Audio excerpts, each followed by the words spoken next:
So our last speaker is going to be Joe Moore, and he spoke here for the very first time, I think at our very first rally, and we were all blown away by him, so no pressure, Joe. Thanks everybody.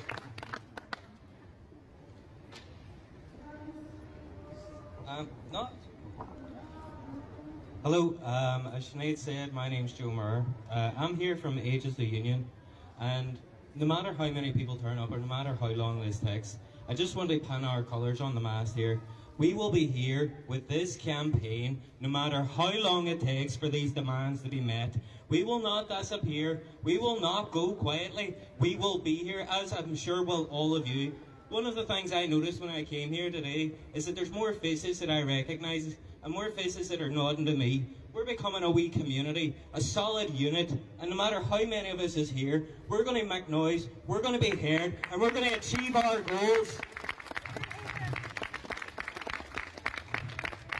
I think it is one of those days where we need to look outward, we need to look for inspiration. And I reached out for a quote as well. And one of the things that touched me was whenever I read a quote by Nelson Mandela. He said, "Any man or institution that tries to rob me of my dignity will lose."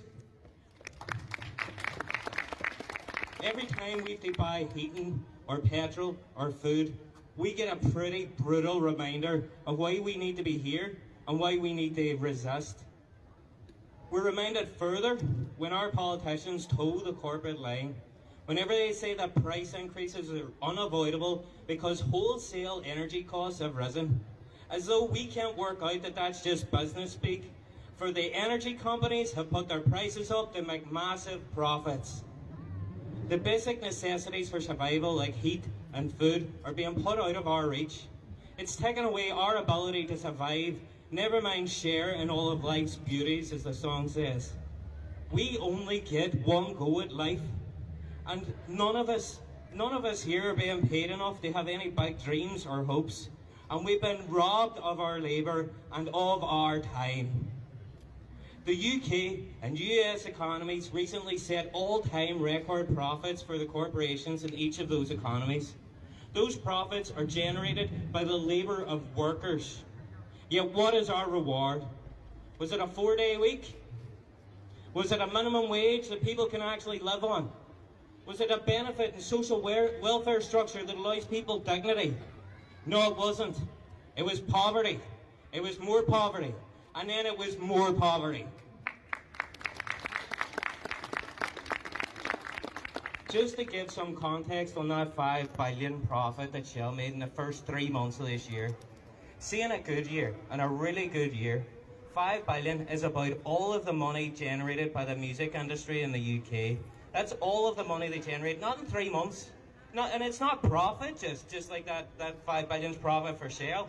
It's just the value generated by all of the music in the UK. Concerts, festivals, ticket sales, streaming, merchandise, for every band, every solo artist, every group, every orchestra, the entire industry. The ONS did reports, I could only find one from 2015 there, but it sets the context, you know. It does reports on how much people spend on food. In 2015, for the full year, Northern Ireland spent $2.5 billion on food.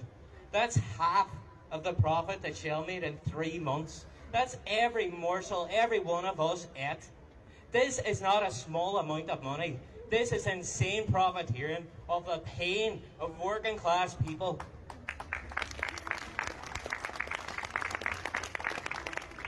It's obvious to all of us, and even to people who call themselves capitalists, they have to see. It's obvious that the political and economic system's broken. You don't need to be a socialist to see it. Whenever the American president, Franklin D. Roosevelt, brought about social welfare measures in the US, people called him a socialist. They accused him of bringing about socialism. Look at him, he's not a socialist. Come on.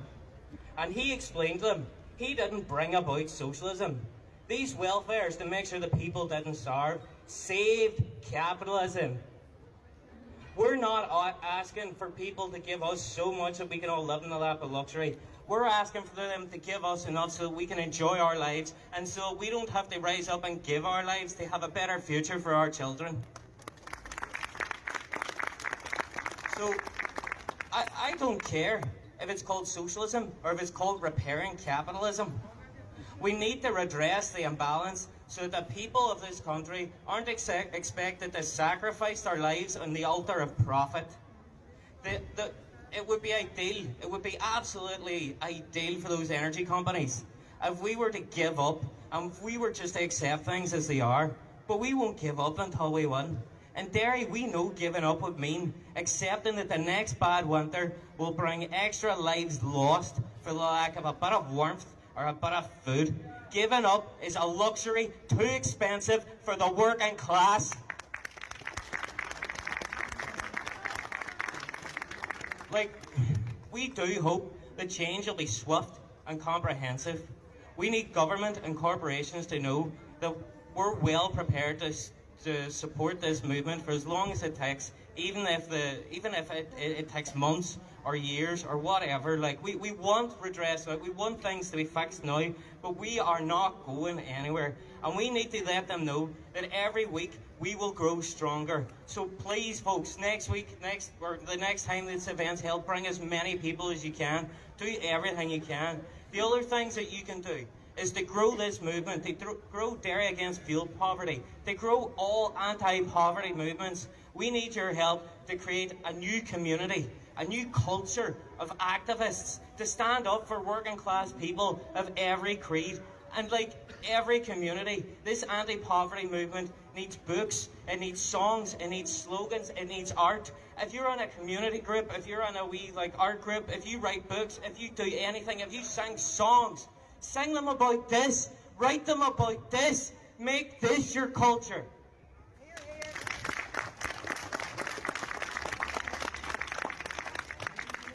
I can't emphasize that enough. I urge everyone here to lend your time, your skill, your talent.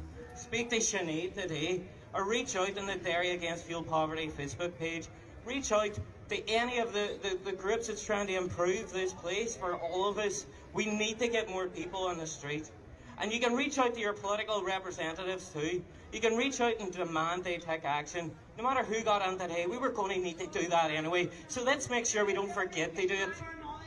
In the short term, what those political leaders can do is they've got their votes, they've made their promises. What they could do is keep the promises they made to get those votes. Tell us exactly when this relief's going to come. Don't say it's coming, tell us when. We need it, we need to plan for it. And in the long term, they need to bring about an end to crisis profiteering. There should be no profit in war. There should be no profit in selling fossil fuels that kill our planet. There should be no profit here and put ahead of the medicine that people need during a pandemic. People are freezing while companies make billions out of causing global warming and while stalling on investment in renewable alternatives. There are arms contractors. There are arms contractors with immense financial influence who make hundreds of billions a year out of instability and death. And yet, very few of our politicians seem to see an ethical issue with that. When Winston Churchill, again, not a socialist, not necessarily a friend of anybody here, but when Winston Churchill was helping to create the United Nations after World War II, he said, "Never let a good crisis go to waste." And that kind of tells you what's going on around us. Because in a world that is run on the unfettered pursuit of profit, and where every crisis is big business, there will be always a crisis for them to exploit. Always. We need to bring an end to profiteering off of human misery. Thank you. Well said, Joe. I don't know if you caught it, but there was a really smile on my face there for once. And it's because Joe's been talking about the community, and we are, didn't occur to me, we're our own community now, we're our own advocates.